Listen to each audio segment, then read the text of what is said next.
G9 టీవీకు స్వాగతం. Media మిత్రులకు నా నమస్కారము. ప్రజలందరికీ నా నమస్కారము. నేను 3వ division Telugu Desam party unit in charge Kandukuri నాగరాజును.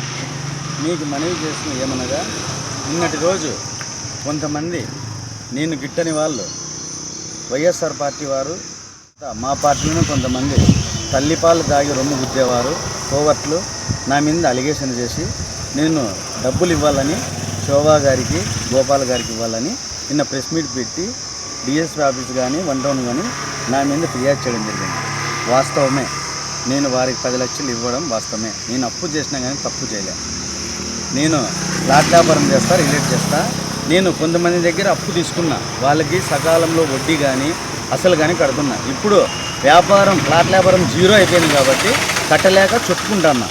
వీళ్ళకి కూడా 2 సంవత్సరాలు వడ్డీ కట్టినా. 1 సంవత్సరం నుంచి నేను సరిగ్గా ఇవ్వలేకపోయినా. వాళ్ళు నాకు తల్లి తండ్రితో సమానం. వాళ్ళకి నేను ఎంత చూసుకున్నానో వాళ్ళకే, వాళ్ళ ఆత్మకు తెలుసు, నాకు తెలుసు. కానీ వీళ్ళ అమాయకులను పట్టుకొని మా పార్టీ కోవర్ట్లు కానీ వైఎస్ఆర్ పార్టీ కానీ దీన్ని ఎంతో రాజకీయ లబ్ధి పొందాలని చూశారు. ఈ రాజకీయాలు నా మీద ఇలా చేస్తే నేను ఇంకా గోడకి బాల్ కొడితే ఎలా ఫాస్ట్గా వస్తుందో అంతకిన్నా ఫాస్ట్గా వచ్చేవాడిని. నేను ఇట్లా దానిలోకంతా భయపడి నేను ఒక కబ్జా కానీ ఎవరినన్నా భయపడిచ్చిండేది కానీ ఇట్లా ఉంటే చెప్పండి. దీనిని మళ్ళా మా ఎమ్మెల్యే గారికి, ఎమ్మెల్యే అనుచరుడు తెలుగుదేశం పార్టీ కానీ మా ఎమ్మెల్యే కానీ ఇలాంటివి చేయమని చెప్పరు. మా ఆర్థిక ఇబ్బందుల వల్ల మా వ్యాపార రీత్యా మేము ఒకరితో ఇచ్చే వాళ్ళతో మా భూములు కానీ మా ప్లాట్లు కానీ మా ఇండ్లు కానీ వాళ్ళకి తనఖా పెట్టి తీసుకుంటా అంటాం. ఒక నమ్మకంగా ఉంటే ప్రామిసరీ నోట్ రాసిస్తాం.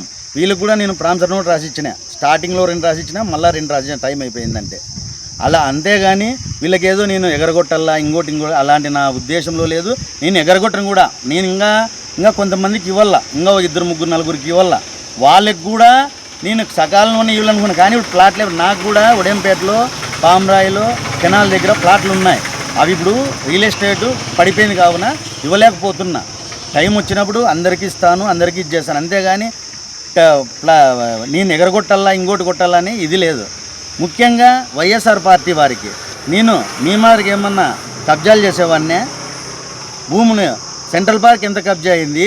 రీసెంట్గా 5 సెంట్లలో 3 ఫ్లోర్ల అపార్ట్మెంట్ కడుతున్నారు. ఇప్పుడు అది ఎవరిది? బినామీ పేర్లతో మీరు సృష్టించినది కాదా? రీసెంట్గా ఇప్పుడు ఒక రైస్ మిల్ ఓనరు, ఒక ఆర్టీసీ బస్టాండ్ దగ్గర ఒక లాడ్జ్ ఓనర్ దగ్గర 30 లక్షలు వసూలు చేసేది మీరు కాదా? పేర్లు సహా బయట పెడతా తొందరలోనే. వారికి ప్రూఫ్లతో సహా ఉన్నాయి. భూమి కొలిచిస్తానని మయూరి హోటల్ ముందర భూమి కొలిచిస్తానని ఆయనతో డబ్బులు ఇప్పించుకొని ఇప్పుడు అడుగుతుంటే మా కేసులు ఖర్చైనా అవి ఖర్చైనా చెప్తున్న వాస్తవం కాదా? రీసెంట్గా మా తారకాపురం కాలనీలో ఇల్లు కడతా అంటే టౌన్ ప్లానింగ్ వాళ్ళ ద్వారా వాళ్ళని బెదిరించి ₹1,00,000 ఇప్పించుకొని లేదా?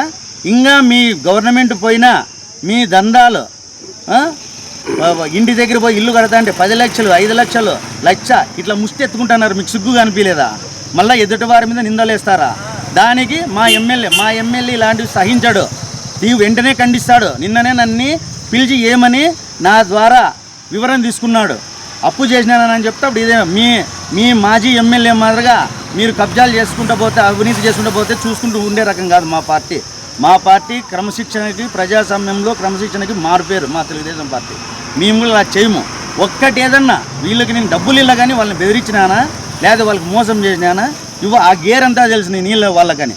వాళ్ళు చాలా మంచోళ్ళు, అమాయకులు. వాళ్ళని మీరు బలి చేసినారు. నేను వాళ్ళకి మీరు ఏం చేసినా వాళ్ళకి ఇవ్వాల. వాళ్ళకి చెప్పిన టైం ప్రకారము వాళ్ళకి 10 లక్షలు వాళ్ళకి చేరుస్తా. మీకు ఇంకొక ఛాలెంజ్. ఇప్పుడు వరకు ఒక లెక్క నాగరాజు, ఇంకో నుంచి ఇంకో లెక్క నాగరాజు. నేను నా పర్సనల్ విషయంలోకి వచ్చినారు. నేను కూడా మీ పర్సనల్ విషయంలోకి మీరు ఎవరికి ఇవ్వాలో డబ్బులు ఎవరికి నేను కూడా డేటా తీస్తా. మా పార్టీ వాళ్ళది తీస్తా, మీది తీస్తా. అప్పుడు తెలుస్తుంది నేనేందో, నా కథ ఏందో. ఊరి నుండే ఇది కాదు. నాకు ఇప్పుడు ఎమ్మెల్యే చాలా కష్టపడతాను, ప్రిఫరెన్స్ ఇస్తున్నాడు. మొన్ననే రీసెంట్గా సీఎం రిలీఫ్ ఫండ్లో 34 లక్షలు నా ద్వారా ఎమ్మెల్యే గారు పంచిచ్చినారు. అది మంచి పేరు వస్తుంది. వార్డులో రోజు తిరుగుతున్నాడు, కష్టపడుతున్నాడు. ఇంకా వీడుంటే మాకే చాలా ఇబ్బంది అవుతుందని నా మీద లేనిపోని నమ్మడాలు వేసి నన్ను రాజకీయంగా దెబ్బతిల్లని చూస్తున్నారు. మీ ఆటలు సాగుదావు. ఖబర్దార్, ఆలోచించుకోండి బాగా. ఇప్పటికైనా మారండి.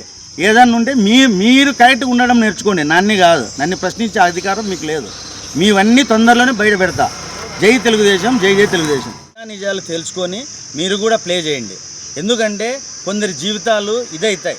ఒకవేళ నేనై గట్టి ఉన్నాయి నిలబడినాయి, అదే కొంతమంది ఎవరైనా ఇది ఉంటే హార్ట్ అటాకాలు ఉంటే ఇదవుతారు. మీరు ఎగరగొట్టాలని ఎవరు అప్పు చేయరు. ముఖ్యంగా ఫ్లాట్ వ్యాపారస్తులు ఎవరన్నా కానీ మ్యాక్సిమం కట్టాలని చూస్తారు. ఎందుకంటే వాళ్ళతో డబ్బుతో నిత్య అవసరం ఉంటుంది. మీకు కూడా ఒక చిన్న విజ్ఞప్తి, వాళ్ళు వృద్ధ దంపతులు పాపము తిరగలేరు, ఉడిపి నుంచి రాలేదు. మీరు కూడా ఏమన్నా ఫ్లాట్ వ్యాపారస్థం చేసేవాళ్ళు కానీ మీకు ఎవరన్నా ఫ్రెండ్స్ ఉన్నా కానీ రండి, నా ప్లాట్లు చూపిస్తా. ఉదయంపేటలో ఉన్నాయి, పామరాయిలో ఉన్నాయి, కెనాల్ దగ్గర ఉన్నాయి. మీరు కూడా ఎవరికైనా నమ్మండి, వాళ్ళు 10 లక్షలు వాళ్ళకి రిటర్న్ ఇద్దాం. నాకేం అభ్యంతరం లేదు. మీరు కూడా వాళ్ళకి సాగరాలు అందించినట్లు ఉంటుంది. అంతే. దయచేసి మీరు ఎవరన్నా కానీ మీడియేటర్ని పిలిచిరండి, ఇది మన ప్లాట్ అమ్మండి, వాళ్ళకి 10 లక్షలు వాళ్ళకి చేరుస్తాం. ఎందుకంటే వాళ్ళు కూడా వృద్ధ దంపతులు, వాళ్ళకి ఇబ్బంది పెట్టాలని నాకు ఏ ఉద్దేశం లేదు. దయచేసి అర్థం చేసుకోండి. సార్, మీడియా వాళ్ళు ప్రజలకు వారధి సార్. వాళ్ళు ఎవరు పిలిచినా న్యూస్ ఇస్తారు. మీరు కూడా వారదని నేను కూడా చెప్తున్నా. నిజాలు తెలుసుకొని లక్షణంగా వేయండి. నాకేం అభ్యంతరం లేదు. నిజాలు తెలుసుకొని రాస్తేనే అందరికీ మంచిది. సమాజాన్ని కూడా మీరు మేల్కొలుపుతారు. అంతేగాని వన్ సైడే విని వన్ సైడ్ ఇది చేసుకుంటేనా అది నా ఆపక్కలు కొంతమందికి ఇబ్బంది పడతారు. ఇప్పుడు మీడియా మేము ఇబ్బంది పడతాం, మీరు కాదు ఇబ్బంది పడేది, మేము ఇబ్బంది పడతాం. ఇప్పుడు మా వల్ల నేను వాళ్ళకి 10 లక్షలు కట్టుకున్నా, దీనివల్ల నాకు చెడ్డ పేరు వచ్చి ఎక్కడ ప్లాట్లు పోగలిగిన ఇప్పుడు ఎవరు లాస్ట్కి వాళ్ళు వృద్ధ దంపతులే కదా ఇబ్బంది పడేది. అది అర్థం చేసుకోండి. దయచేసి నిజాలు తెలుసుకోండి. నాతో కూడా వివరణ తీసుకొని ప్లే చేయాల్సింది. నేనేం వద్దానులే మీకు.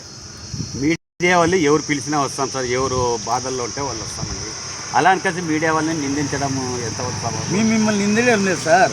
మేము ఒకటే చెప్తున్నాం, 2 సైడ్స్ బోత్ సైడ్స్ మాటలు విని ప్లే చేయండి. మేము వద్దనులే, నిజాలు ఇద్దరితో కనుక్కొని ప్లే చేయండి దయచేసి.